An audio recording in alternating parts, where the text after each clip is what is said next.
Bismillah, alhamdulillah, wassalatu wassalamu ala rasulillah. Let us have another three examples about curve sketching. And let us start by this function. Well, what is the domain? If you look to the denominator, x cubed plus 1, if you put x cubed plus 1 equals 0, then x cubed would be negative 1, and x would be the cube root of negative 1, which is negative 1. So the domain is all real numbers except negative 1 because it makes the denominator 0. Now, since negative 1 makes the denominator 0, so it is a vertical asymptote. So the equation of the vertical asymptote would be x equals negative 1. And let us find out the behavior of the curve around the asymptote. So when x approaches negative 1 from the right, what happens to the function? Well, to the right of negative 1, if you approach from the right, you replace x by negative 0.9. Negative 0.9 cube plus 1 is positive number. And negative 0.9 cube here is negative number, so the answer is negative infinity. And when x approaches negative 1 from the left, which means I replace x by negative 1.1, for example. So the numerator is negative and the denominator in this case is also negative. So it approaches infinity. So let us see what we have up to now. The domain is all real numbers except negative 1. At x equals negative 1, I have a vertical asymptote. When x approaches negative 1 from the right, the graph goes to negative infinity. From the left, the graph goes to infinity. So these are the informations up to now. Okay, what about the horizontal asymptotes? We find the limit when x approaches positive or negative infinity. We take the highest power, x cubed over x cubed, so it would be 1. So the limit is 1. So y equals to 1 is a horizontal asymptote.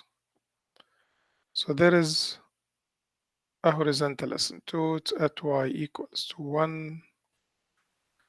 And it seems to me that the graph here would be like this, because the curve approaching the vertical asymptote and the horizontal asymptote. All right. Now, what about the x-intercept and the y-intercept?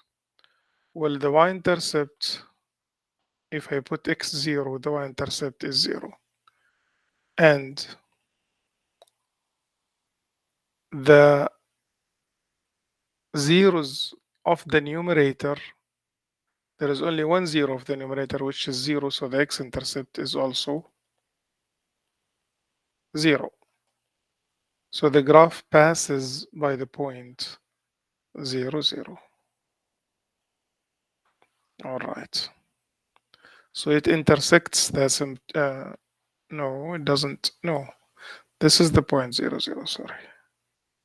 The graph passes by this point and it doesn't intersect the asymptote. By the way, we can check whether the graph intersects the horizontal asymptote or not by equating x cubed over x cubed plus 1, the curve y equals this, by 1. Okay, because here y equals 1, this is the horizontal asymptote, and that's the function. If you cross multiply, you will have x cubed equals x cubed plus 1. If you take x cubed to the other side, I'll have 0 equals 1, and this is not possible. So no intersection points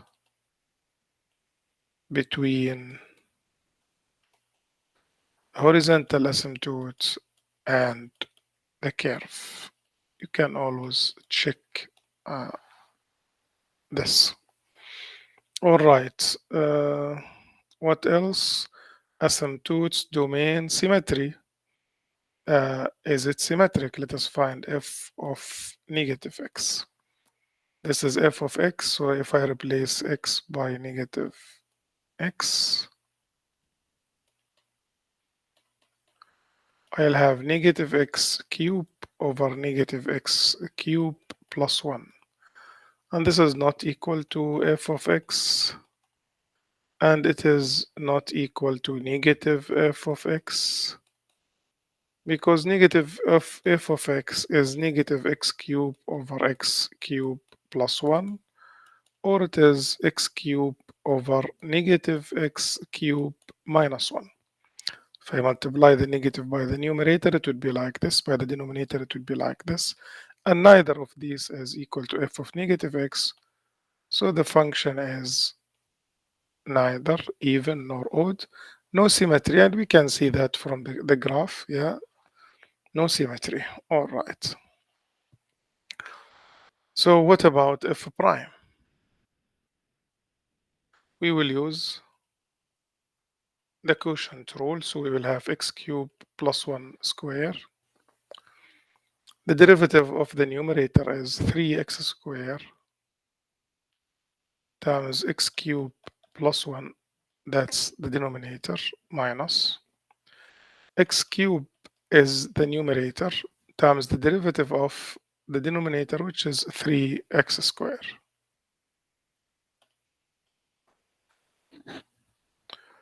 So f prime is equal to, do we have any?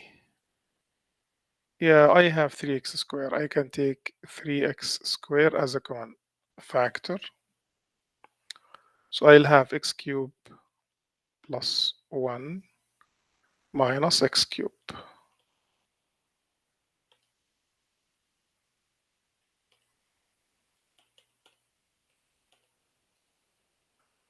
And these two cancels. And I will have 3x squared over x cubed plus 1 square.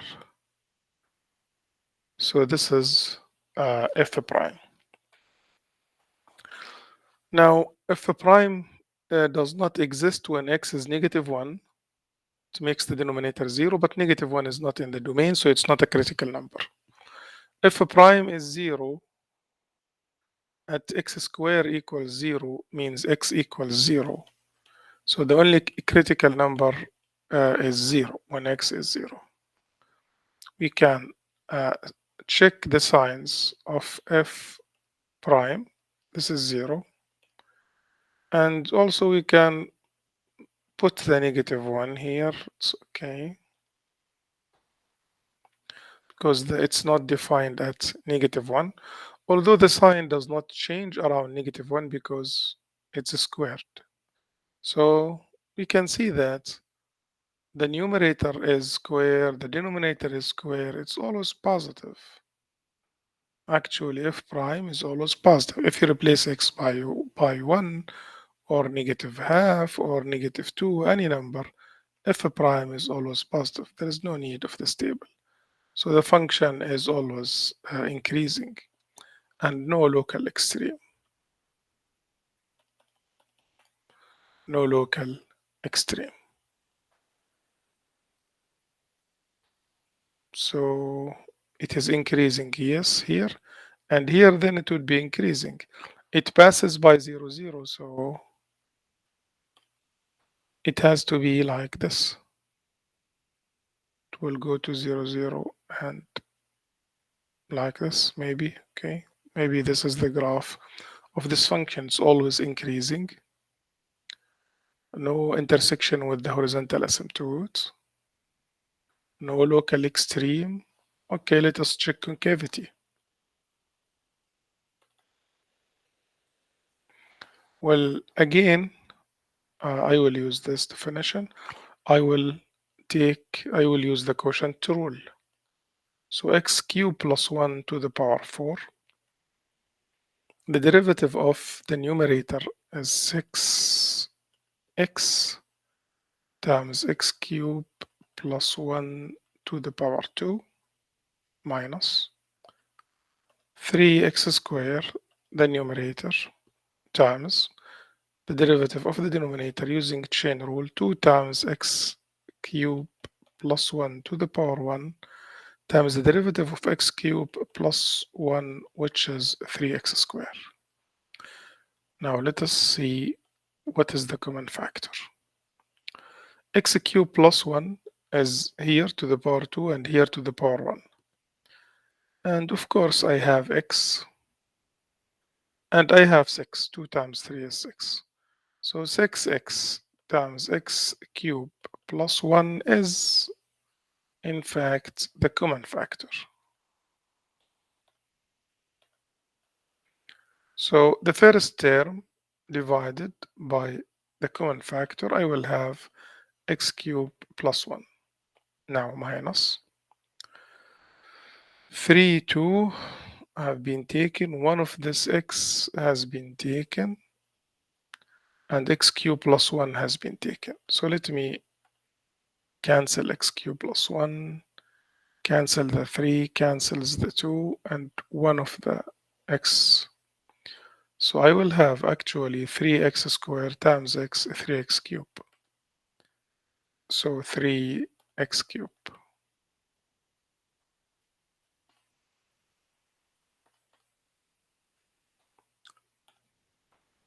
So x cubed plus 1 can be cancelled here. So I have 6x times 1 minus negative 3 plus 1, negative 2x cubed over x cubed plus 1 to the power 3. So this is the simplest form of f double prime.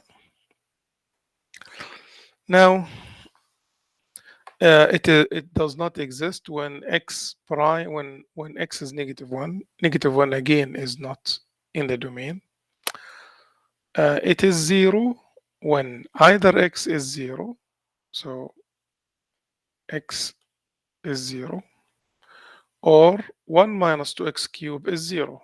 This means that 2x cubed is 1, or x cubed is 1 over 2 half. So x is cube root of half. So I have two values of x, 0 and the cube root of half. Well, cube root of half is 0.8. This is approximately 0.8. So let me check the signs of f double prime. When x is 0, negative 1 is there, okay, not defined, and 0.8.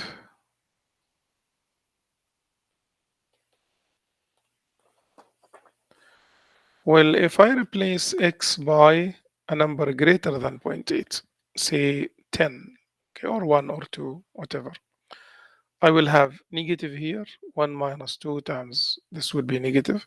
This would be positive. This would be positive. So f double prime would be negative here.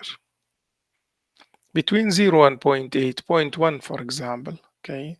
So 1 minus 2 times 0.1 cube, this is a positive number. And 0.1 cube plus 1, everything is positive. So here it's a positive number. Negative 0.1, for example. So 1 minus 2 times negative 0.1 cubed is a positive number. And here below, negative 0.1 cube plus 1 is also a positive number. But 6x would be a negative number. So I'll have a negative number here. Now, negative 2, for example, okay, I'll have negative 2 to the power 3. The denominator is negative. 6x is negative. 1 minus 2 times negative 2 to the power 3 is positive, because I'll have negative 2, so it would be this. This is positive. Negative over negative, so it would be positive. So here the function should be concave up, concave down, concave up, concave down. And I should have two inflection points. Negative 1, I cannot have an inflection point because negative 1 is not in the domain.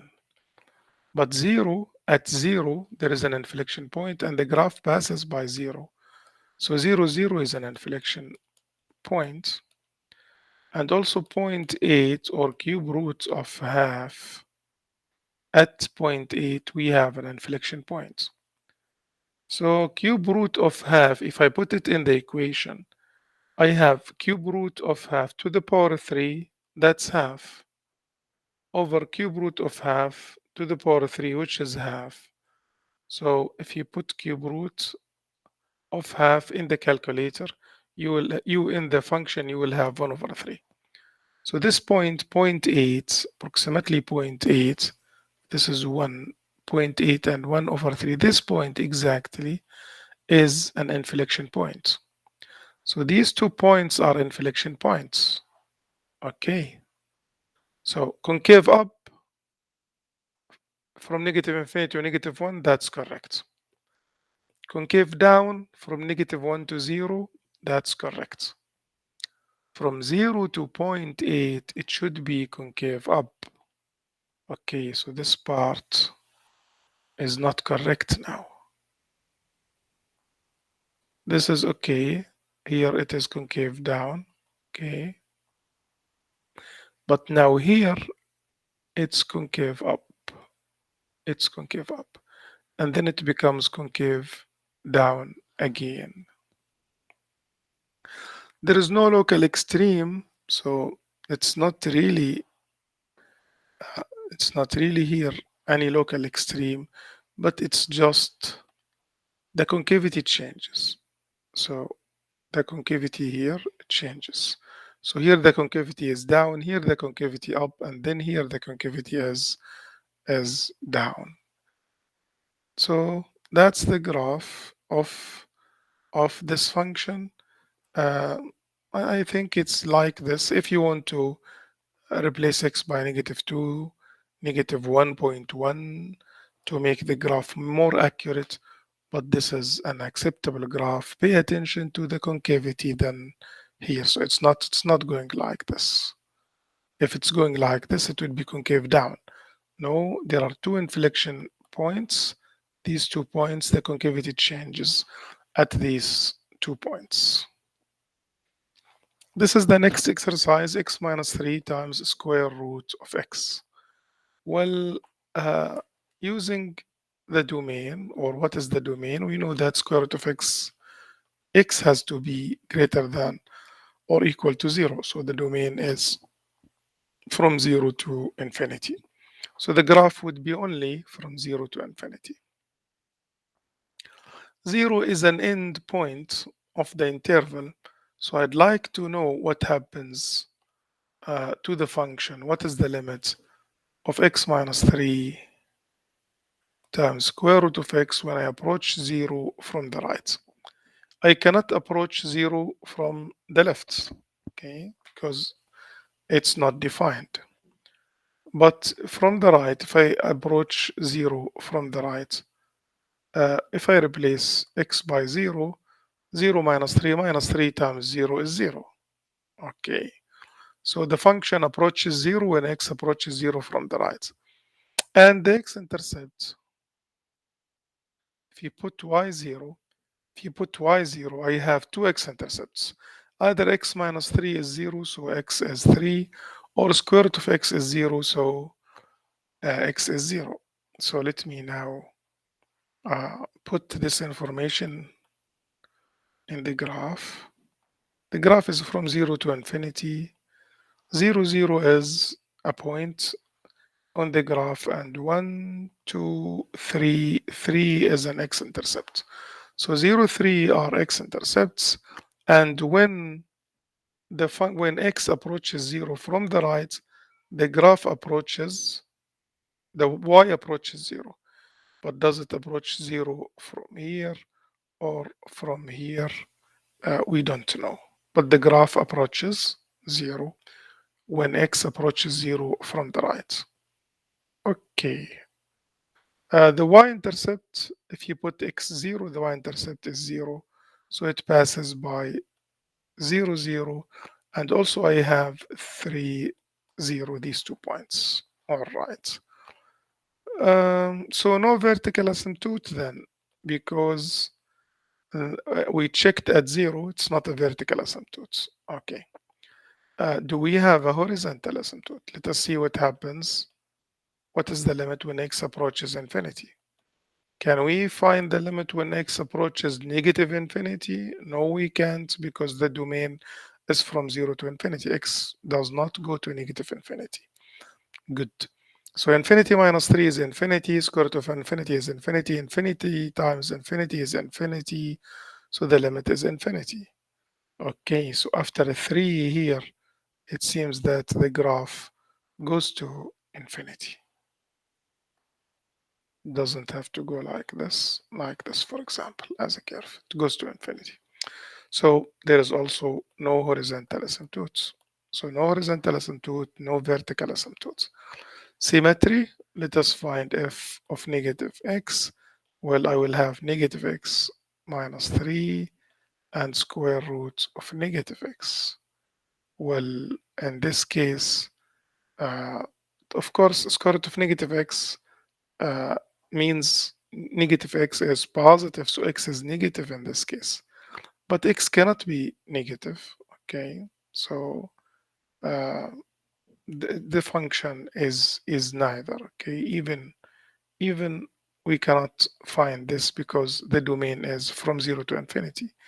Well, if the domain is from 0 to infinity, so we know that there is no symmetry. There is no need to evaluate here or to talk about symmetry because the domain is from 0 to infinity.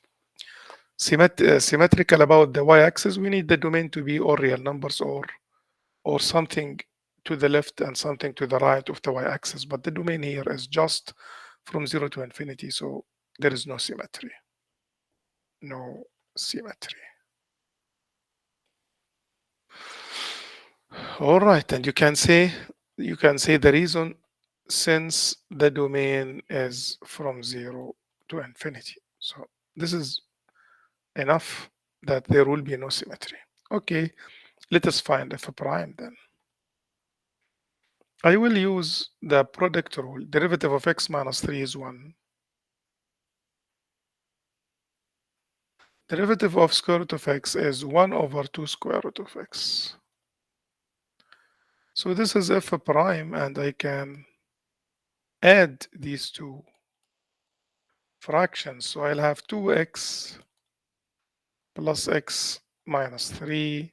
So it's 3x minus 3 over 2 square root of x. This is the first derivative. Now, the first derivative does not exist at 0, and 0 is in the domain. So 0 is a critical number, okay? And 3x minus 3 equals to 0. So 3x equals to 3x equals to 1. So 1 at 1 f prime is 0. Okay, so I have two critical numbers, 0 and 1. But remember, the domain starts from 0. If I choose 2, this everything would be positive. If I choose half, then the derivative would be negative. So it's decreasing here and increasing here. And I have a local minimum at x equals 1. So the minimum point is 1, and if I replace x by 1, 1 minus 3 is negative 2, square root of 1 is 1. So 1 and negative 2 is a minimum point. So this is 1, this is 2, 1 and negative 2, this is a minimum point. And it is decreasing from 0 to 1 and increasing from 1 to infinity. So I can continue the graph like this here, okay? And it would be decreasing here. But notice that the function is not defined at, I mean, the derivative is not defined at, the derivative is not defined at 0. What does this means? Okay. When I approach 0, yeah, when I approach 0 from the right, it goes to 0. And the derivative is not defined at 0 because, yeah, we cannot draw a tangent line. We cannot draw a tangent line. So it approaches 0 like this. At 0, you cannot draw a tangent, there is no unique tangent line. So it seems that this is the graph. The derivative really is not defined at 0. Okay, and there is a local minimum. Let us check from concavity. Concavity will give us more information. This is f prime, or yeah, this is f prime. Okay, so let me use the quotient rule. 4 times x. If I square the denominator, derivative of the numerator is 3 times 2 square root of x. So it's 6 square root of x minus 3x minus 3, that's the numerator, times the derivative of the denominator, which is 2 square root of x. Okay, 2 is a number. Derivative of square root of x is 1 over 2 square root of x. So 2 cancels with 2. And I will multiply here to get rid of square root of x. I will multiply by square root of x over square root of x. So I will have, this is 6. I will have 6x square root of x times square root of x minus 3x minus 3. Okay. And square root of x will be cancelled with square root of x. And below, I will have 4 times x to the power 1 plus half, so 3 over 2. 6x minus 3x is 3x plus 3 over 4x to the power 3 over 2. All right, 0 is a 0 of the denominator, and it belongs to the domain, and negative 1 also. So zeros of f prime are negative 1 and 0, but negative 1 does not belong to the domain. Okay, because our domain starts from 0 to infinity.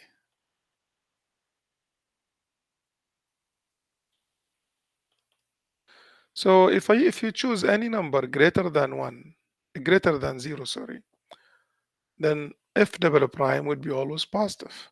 So in fact, it is positive for x greater than or equal to 0. So f prime is always positive. And this means that f is concave up in 0 to infinity. And this means that no inflection points. Does this coincide with our graph? Yes. Concave up always. So everything is fine. So now this graph satisfies all the conditions, all the things we found here. So this is the graph of the function, and you can, if you want, check 2, check 4, okay, check half, 2, graph, more accurate graph, but this graph is acceptable. The last example, x squared plus 1 in the denominator. Well, x squared plus 1 is always positive. It has no real zeros. So the domain of this function consists of all real numbers. That's okay. And the x-intercepts, the zeros of the numerator will give the x-intercepts, which is 0. And the y-intercept, if you put x0, 0, so it passes by the point 0, 0. Since the domain is R and no real zeros for the denominator, so there is no vertical asymptotes. Let us find the limit when x approaches positive or negative infinity. I take the highest power.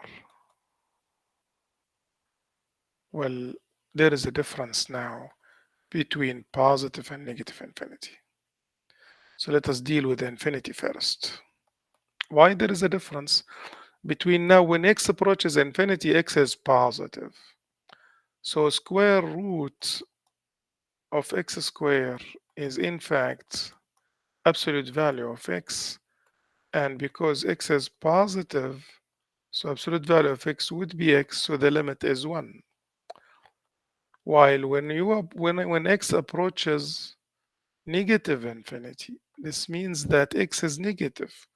So now absolute value of x will not be x, it would be negative x, because x is negative, and the answer would be negative 1.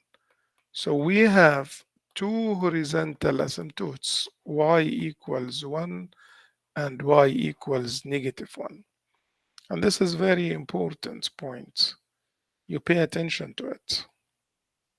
Not always the limit when x goes to infinity is similar to the limit when x goes to negative infinity. So y equals 1, y equals negative 1. I have two vertical asymptotes. And 0, 0 is a point, okay, on the graph. And the graph should approach the asymptote, okay. When x approaches infinity, now the graph could come like this or like this, okay. But the limit says what? The limit says when x approaches infinity, the function approaches 1. Okay. So the graph approaches this line, while here it approaches this line. So it seems that this is the graph of the function, but we will know more about it when we let us find the symmetry. What is f of negative x? It is negative x over square root of negative x squared, which is x squared plus 1. This is indeed negative f of x. So it's an odd function, and the graph is symmetric about the origin. And that's accurate. Yes, the graph is symmetric about the origin. Good. What else? Horizontal x-intercepts. Everything. So now let us go to the first derivative. The first derivative, use again quotient rule. Raise the denominator to the power 2. You get rid of the square root. Derivative of the numerator is 1 times the denominator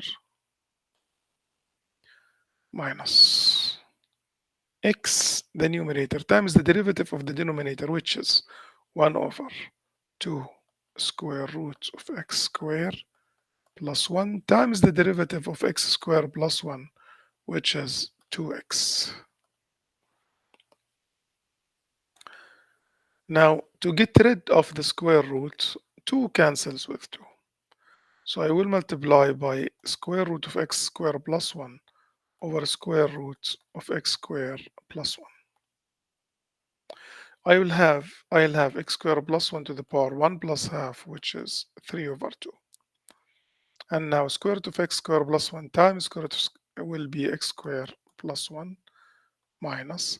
I have here x times x squared, and the square root will be cancelled with this square root when we multiply them. So actually f prime is just 1 over x squared plus 1 to the power 3 over 2. Well, this is always positive. F prime is always positive. So the function is increasing on R from negative infinity to infinity, which is the case. The function is always increasing. Good. And no extreme values. No local extremes. No local extremes. Okay. What about concavity? Let us find f double prime. Well, I will use now the derivative of 1 over u, which is negative u prime over u square. So I'll have x squared plus 1 to the power 3 over 2 to the power 2, it would be 3. Negative the derivative of u, which is 3 over 2 using the chain rule times x squared plus 1 to the power 3 over 2 minus 1, which is half, times the derivative of x squared, which is 2x. So I'll have 2 cancels with 2. I'll have negative 3x and x squared plus 1 to the power 3 minus half, or 5 over 2. So this is the simplest form of f double prime. Well, f double prime has a 0. When x is 0, f double prime is 0.